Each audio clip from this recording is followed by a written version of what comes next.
Hello everyone, my name is Aaron Woodman. I want to welcome you to my YouTube channel. In this video, we are going to talk more about how someone was labeled as white, either because the science says someone is white or because someone looks white, which is important for determining if someone should have citizenship or not. It was clear that Western state governments were going to continue to squeeze Japanese non-citizens until they could do more than manual work. Citizenship, of course, would protect them from having their civil rights violated, but how could citizenship be attained? The law says only whites and those of African descent can become naturalized, but for the Japanese to prove they were white under the law was going to be extremely difficult. This issue would go to the Supreme Court in a case called Takako Azawa v. United States. Let's go over this case. Takao Azawa immigrated in 1894 at age 19, graduated from Berkeley High School, and attended the University of California for 2 years. He settled in Honolulu, got married, had 5 children, got a job working for an American sugar company, and by all accounts, lived an exemplary life. His family was Christian, only English was spoken in their home, he lived in a mostly white neighborhood, and he was well liked by many friends of both races. He behaved as an American because he believed he was an American. His children were educated as Americans, they worshipped as Americans, and he was respected by his employer and co-workers as an American. Ozawa applied to be a citizen. When Ozawa's petition to be made a citizen was denied, he drafted his legal brief to make his appeal.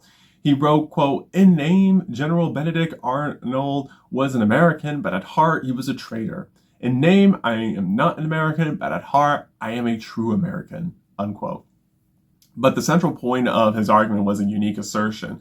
Quote, "I claim that under the law that Japanese should be classified as white. My skin, I noted, was a good deal paler in tone than many Europeans who were admitted as white, and the 1790 law never defined white. It was likely only to differentiate it from black. At least that's how I saw it," unquote. However, the government would counter-argue that to say white meant what was later called Caucasian, not pale. The Japanese were Mongolians, and that was not white. Not surprisingly, the lower courts agreed with the government. Takayo Ozawa announced his intention to appeal to the Supreme Court. After some time, it took only 6 weeks for the court to rule, and the decision was unanimous. George Sutherland, an immigrant himself from Great Britain, one of the good countries, wrote the opinion, quote, "It was an easy decision. I merely had to follow the science. How dark or light someone's skin was didn't matter. White in the 1790 statute meant Caucasian, and the Japanese were not that," unquote. So Takao Ozawa, no matter how much like an American he behaved, how exemplary his citizenship, how light his skin, could not become an American citizen because science said he was not white. At that time, it shows how Japanese people were excluded from being citizens, which negatively affected their belonging in the country. On the other hand, the Supreme Court dealt with another case called United States versus Thind that gave a different perspective on using race for citizenship. In Camp Lewis, November 18th, 1918, there was a person named Bhaghat Singh Thind, 26 years old, who was the first Sikh ever to serve in the United States Army. He applied for citizenship and appeared before the judge on December 11th to be sworn in wearing his uniform. The judge welcomed him as a citizen of the United States of America. However, 4 days later, his citizenship was revoked. Although Thind was a Sikh, all East Asians were called Hindus in 1919. According to the ethnology of the period, high-caste Hindus were considered Caucasian and others had become naturalized citizens. Thind was a member of the Gadar Party working for a free India. Many of its members did advocate revolution, although there was no evidence Thind was one of them. Thin said, quote, "I make no secret that I wish the British to leave India as this nation did in 1776, but I do not believe in violence, and I joined the army to prove my loyalty to the United States.